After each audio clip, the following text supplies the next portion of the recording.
What's up, YouTube? Welcome back to my channel. So this video, I am going to be talking about my postpartum journey.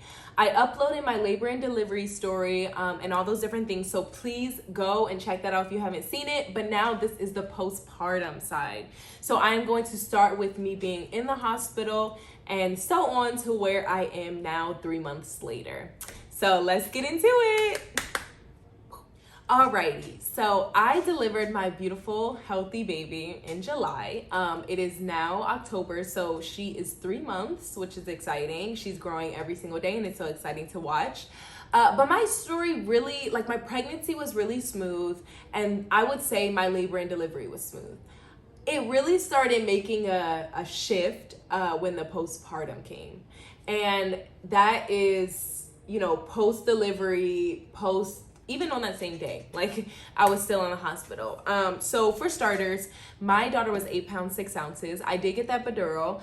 And with that, I was able to push as much as needed and stuff. She came out really quickly. It was within an hour of pushing, she came out, which is really, really good. But I started in that moment with a 4th degree tear. So with her coming out, I did tear, and I tore kind of the most that you can tear. And so that was kind of just scary for me. Obviously in the moment you don't know. And so I really didn't know that I tore at first. But then he started stitching and I was like, okay, I tore. I don't know how much I tore, but it's fine. Later on is when I found out that it was a 4th degree tear. And so it was extremely painful. After that, I think my hardest thing about, tearing and stuff like that wasn't even the fact that you have to get stitches and you go through that healing process. It was more so that I just didn't prepare myself. For some odd reason, I had in my mind that I prepared for everything. I prepared for the first trimester of me being nauseous. I prepared for the second, the third. I didn't prepare for the 4th trimester, and that part is real and just as serious. And so I was really going through these emotions of how could I prepare so much for everything and not even think to prepare for this, because I had no idea.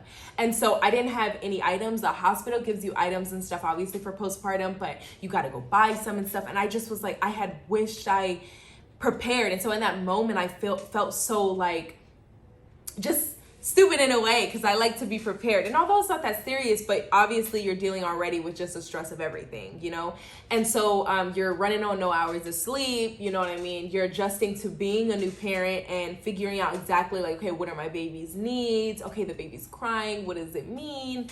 And so you're just all in this adjusting period. Obviously too, you're having postpartum blues with your hormones coming down and stuff like that. And so I was battling with that. And then we were released from the hospital a little later than normal. My baby got discharged before I did, because they were monitoring me because I was running a fever and I had high blood pressure and all of these crazy things. And they never exactly said what was wrong, but they fixed me. So they were monitoring me, and then we ended up being able to be discharged. And then after we were discharged, we got home, and I was just going through the emotions of just this is serious. I can't really walk as much, I can't, it hurts to sit, it hurts to stand. Not only that, I had hemorrhoids and stuff like that. And so I was just battling with all this different pain. And I was over it. It had only been a couple hours of the pain and I was just over it. And then on top of that, some days went by. And as the days went by, I must admit it got easier, obviously, with the pain. Or I just got used to it. I was taking medicine, Tylenol, and it started to get better. But then I started realizing days later that I was not able to control my pee. And so it happened one time in the hospital. When we were in the hospital, I got up, and right when I stood up, it was a gush. And I thought that it was you always have to watch out to see if you're hemorrhaging or something like that. And so I thought that was it, but in reality, it wasn't. And so that happens to a lot of women because they want you to use the bathroom immediately after you give birth and stuff like that. So that can happen in the hospital. That's actually very normal. That's quite common after giving birth, because you're going through all these different things. And then also you get the catheter in. When you get the epidural, you have to have a catheter in, and so all these different things. But it just shocked me, but I thought it just stopped there. So a couple of days went by later, and so I had realized that I was not able to control my pee. It wasn't as serious as that time in the hospital. It was a little bit more manageable, but it was still just a complete battle. And, you know, going through something like that where you're like, I'm 22, you know what I mean? And I don't have complete control over this. It lowers your self-esteem. It's just I don't even want to get emotional, you know, it's really hard for me to talk about this stuff. And it's just like a shame. And but I remember that time where I was just like low self-esteem. I was feeling like I didn't want anybody to like look at me. I didn't want anybody to come over. I was like so insecure. I had to still do doctor's appointments, and I remember like I would like get so scared to go out. I have anxiety because it's like I didn't want to like sit and then stand, because when I would stand, like I would leak, and like it started like really bad. And so it went on for quite a while, and I remember I was like crying a lot over it. I was really going through something emotionally at the fact that, you know, like I'm 22, I'm young, you know, maybe if I was older, it would be like, okay, you know what I mean? Like 70, but like I'm 22. And so I just start having stuff in my mind, like what if it never goes back to normal? And, you know, you're already going through the postpartum thing and just getting adjusted, and you're running on no sleep and just different things. So I would say that was like a really hard moment. I ended up having to do like multiple different types of therapists. I ended up having to do multiple different types of therapy.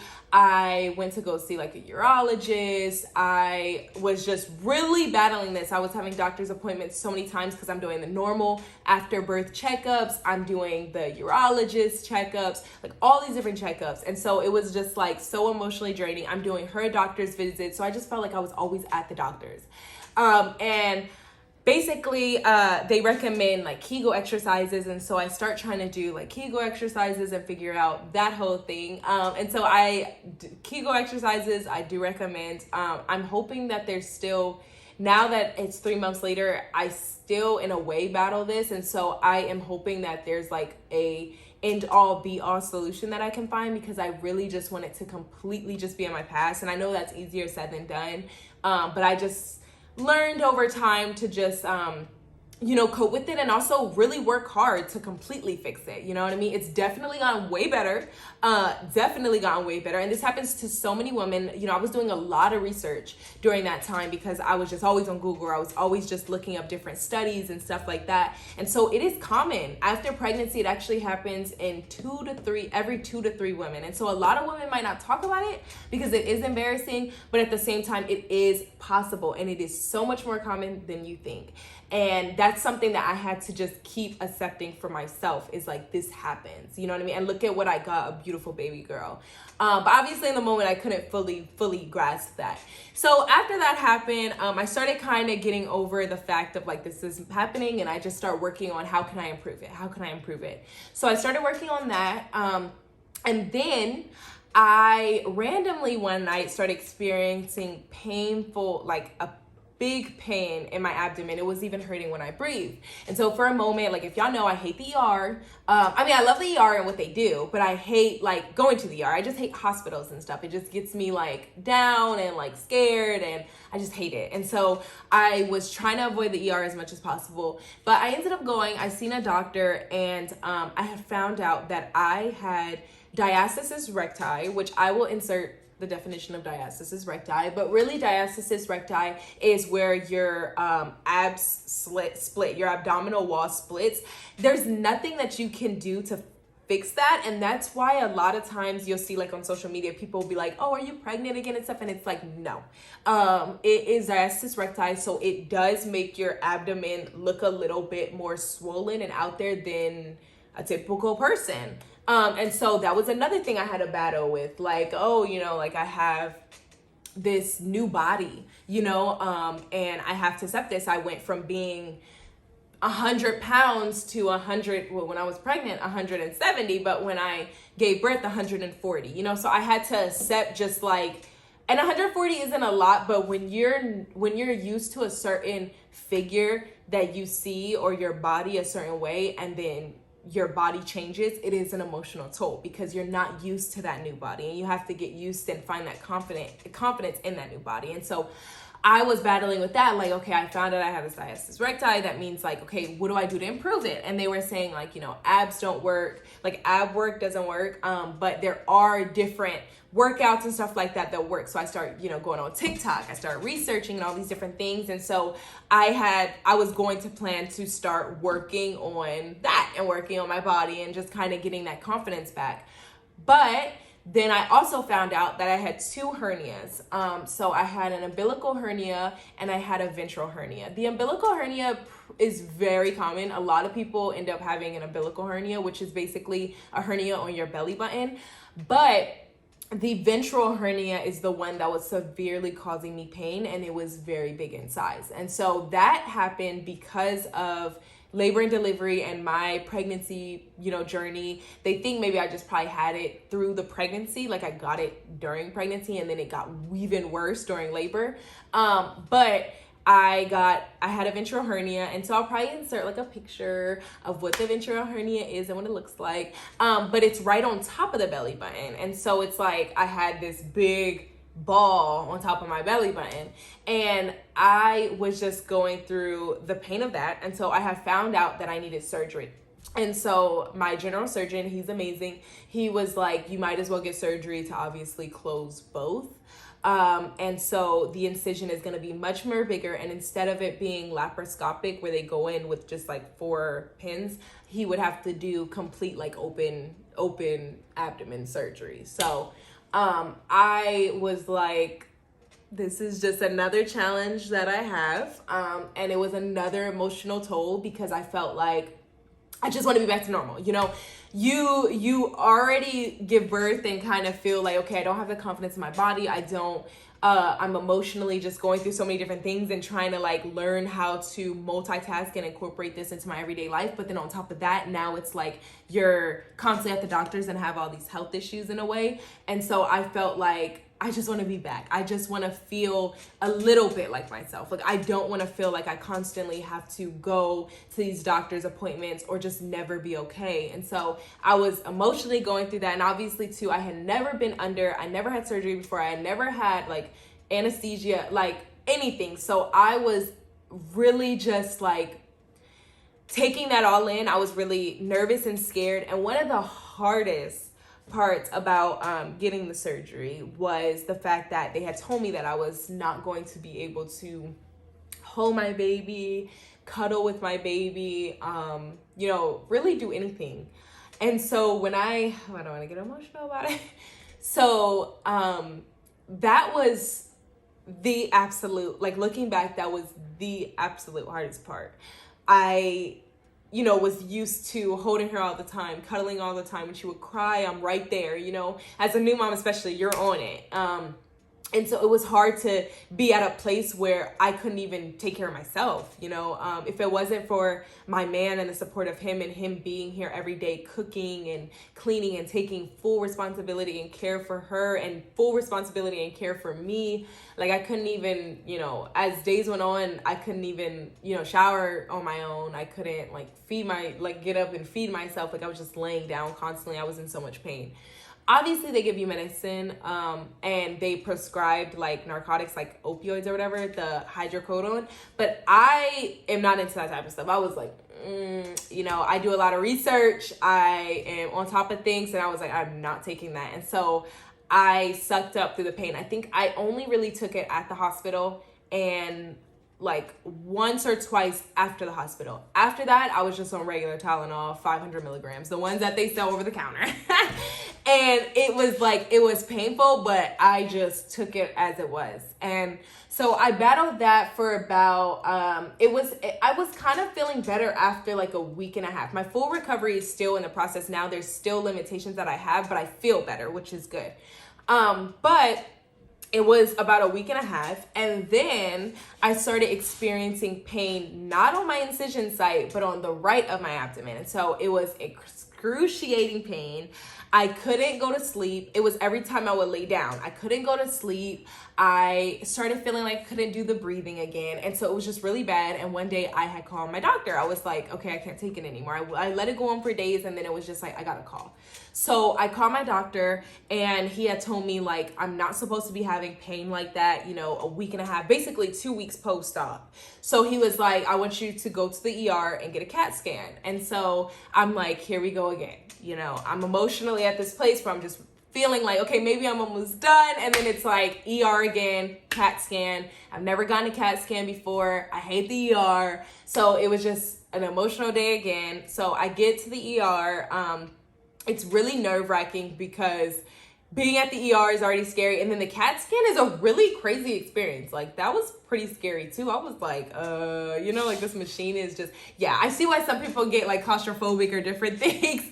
So I had to do that process, and then I found out that I had a post-surgical seroma. So I will insert the picture of that as well. And basically a post-surgical seroma is just a big, like a ball of fluid that's underneath your incision, and there's nothing they can do. They say, you know, it's not dangerous unless it gets like super crazy, then they have to drain it.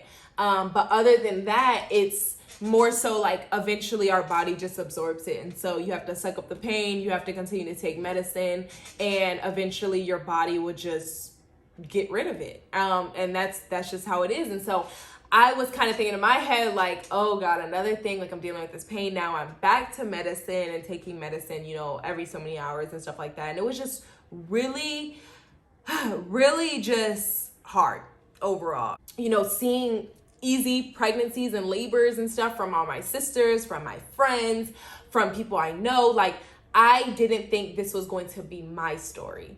And I think that's the thing that I had to accept. And that's the thing that I want to put out there to so many new moms or just young women in general, or just anybody. Like, your story is not the same as everybody else's. And so entering into labor and delivery and stuff, you know, prepare your mind that, you know, like prepare your mind and be open to anything that can come after. You know what I mean? Don't base it off of, oh, it didn't happen to this person. Don't compare yourself and stuff, because that's what I was doing. And that is what I regret doing. I wish I kind of went in with the mindset of like, hey, anything can happen. And I didn't.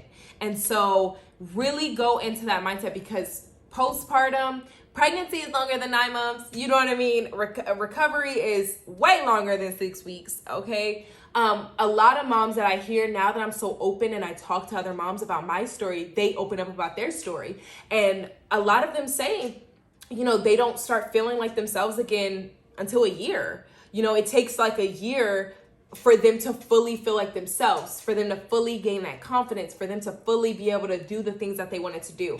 And so I know that I'm only 3 months down. I got some time to go. And now I'm more accepting of that and accepting of my journey and whatever other challenges arise.